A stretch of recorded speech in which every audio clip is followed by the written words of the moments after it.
Hey everybody, Who's Your Jedi here with another review for you. This time I'm going to be talking about episode 1 of season 2 of Young Justice called Happy New Year. It's a little funny that the word happy is in the title of this episode because, frankly, this episode made me anything but happy. And of course, the big thing we have here is a jump 5 years into the future from where we last saw the team. And things like this, moves like this, are always extremely risky in any series or franchise. Now, sometimes it works out really well. Look at the jump that happened from the original 60 Star Trek to when they unleashed Star Trek The Next Generation in 1987. Now, granted, the first 2 seasons of Next Gen really weren't all that great, but overall, Next Gen ended up becoming a fantastic show that helped reinvigorate the Star Trek for an entire new generation.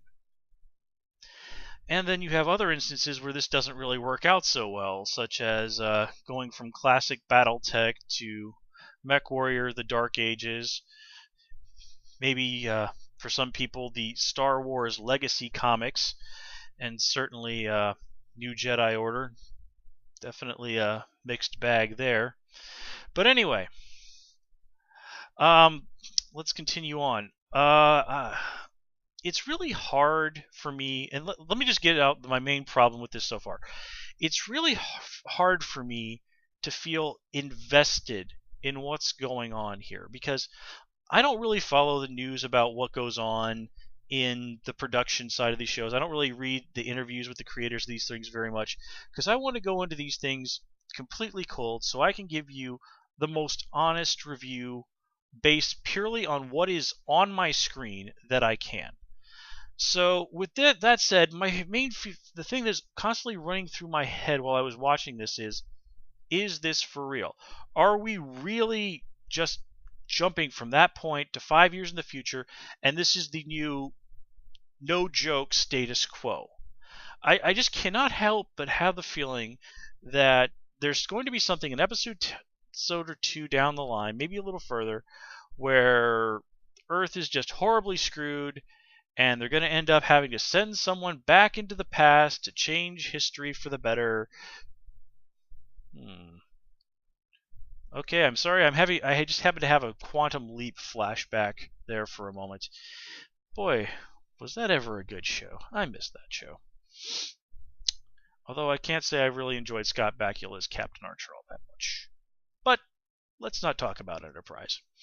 Anyway, let's okay, with that caveat, I'm not really sure how you say that, out of the way, let's continue on with what we did actually see in this episode. And honestly, there are quite a few nice things. We get to see some future members of the Young Justice team which apparently still doesn't actually have a name.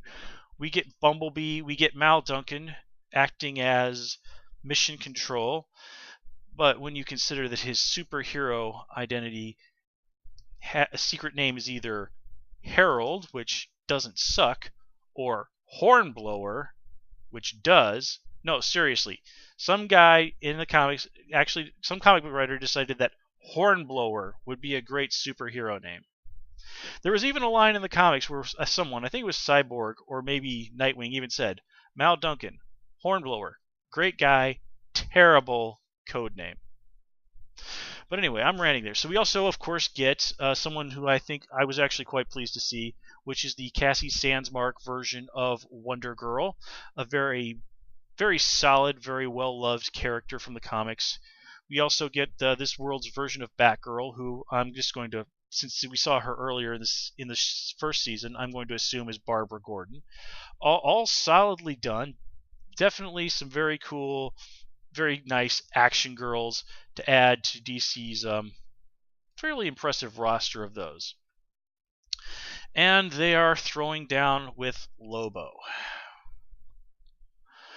Look, folks, if you're a fan of Lobo, okay, I'm not going to disrespect you anyway for that, but I got to get something out front. Ever since I kind of came back to reading comics when I was around 12 or 13 years old, then this was back in the olden days.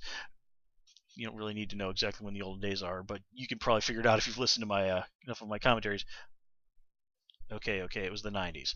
Anyway, I have never liked Lobo. He, frankly, to me, he looks sort of like a biker trying to look like a glam rocker. You know, like some biker who just really took Ziggy Stardust or Kiss or, all that really crazy glam rock from the 70s and just took it way, way too seriously.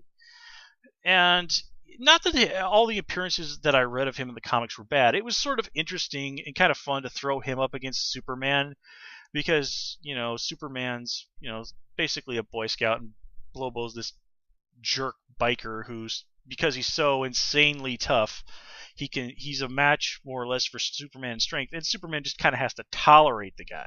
It makes for some good odd couple humor, but as a character, Lobo has just, not only has he not ever appealed to me, he has more or less always repulsed me. He's just one of those characters that for some reason just sets off every I don't know, alarm or bell, whatever you want to go, that makes me go, I do not like this character.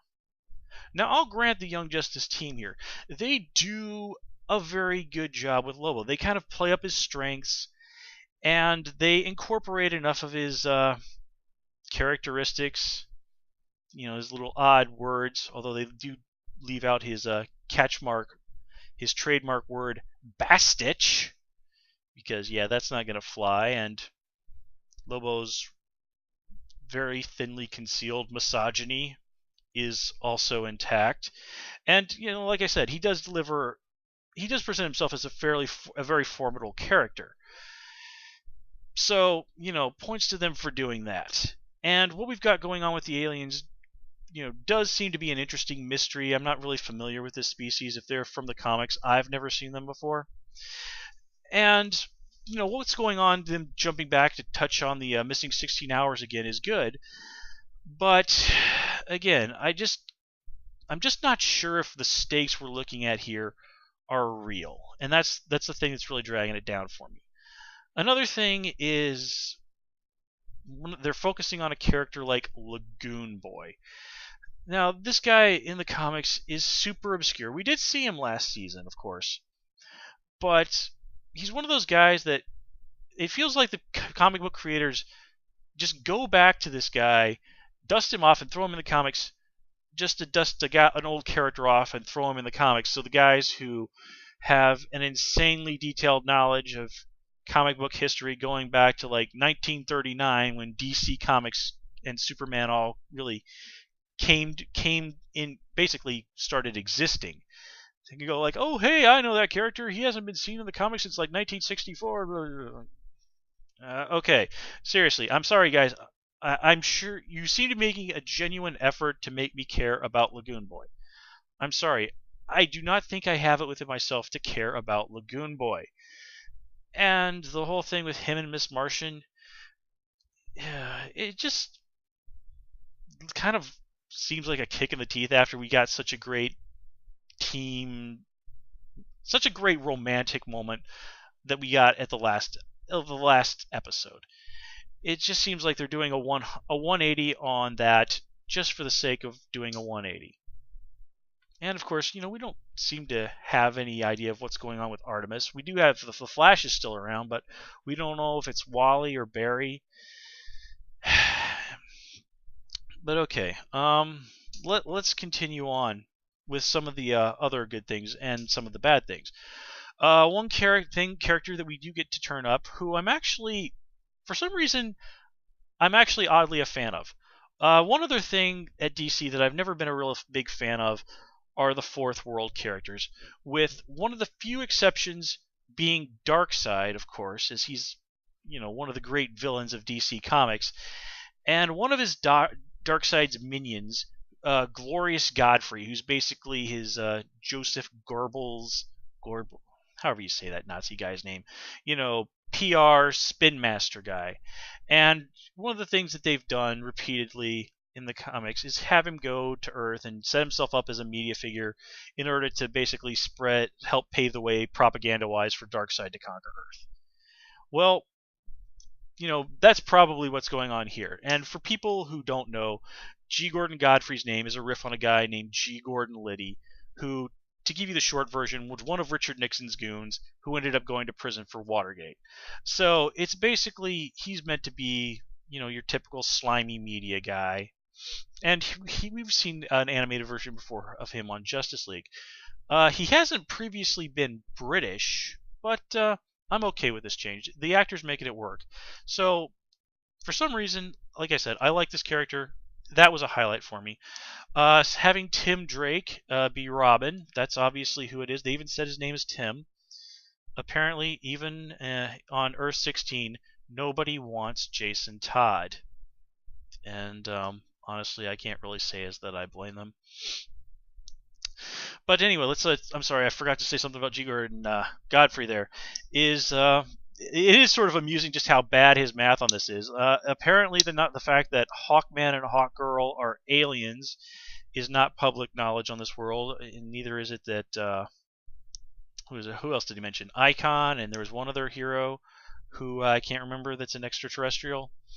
So I don't know. I'm just really surprised that isn't common knowledge on this particular world. Maybe that's going to become a factor later on. I don't know.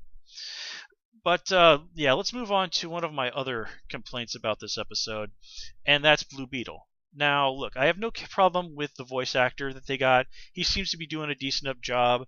The animation that they have going for him, the way the character acts, is very in keeping with the early issues of the Blue Beetle comic book, which starred the Jaime Reyes version of the character. And that's great. I love Jaime. He's a fantastic character. But the problem is, he's got that thing that they seem to do a lot in comics, where he just seems to constantly mix Spanish in with his English for no apparent reason. Now look, I do not remember him doing this at all in the comics. And Jaime is fluent in both languages, as he is, as is not uncommon among many Mexican American folks. And look, I used to live in Texas. I lived there for about a year and a half. Worked with people who, were both fluent in English and Spanish. Had plenty of folks like that for neighbors. Knew lots of people who were like that. I never heard people doing that like Jaime does, or characters like him who mix English and Spanish in this way. Now, it's not that I never heard them speak Spanish, or maybe occasionally use a Spanish word, but if they were speaking in English, they 99.9% of the words that came out of their mouth were in English. And just doing this is the way says, I mean, this is generally either supposed to way of signaling this character is of Hispanic origin or this character speaks Spanish. But doing it this way, it just seems very, one, unrealistic, and two, slightly disrespectful. And that is all I'm going to say on that topic, because as we all know, discussing race on the internet never, ever, ever ends well. So that is my feeling on that issue. Again, I am going to leave it at that. Oh, one other thing I do have to mention, glancing off aside to my notes, that as always, is that I was very pleased that they threw in a reference to Dr. Palmer. This, of course, being Ray Palmer, the Atom. Oh, and we get Adam Strange, who in this version is apparently just a scientist, where in the comics he's this sort of Buck Rogers, Flash Gordon sort of sci-fi hero. I have a feeling we might end up seeing him going in that direction later on in the season if he continues to be a big player in all of this. But again, it's too hard to tell. So anyway, overall, I'm not very excited by how this season has gotten off. But there's still so much up in the air, still so much that we don't know.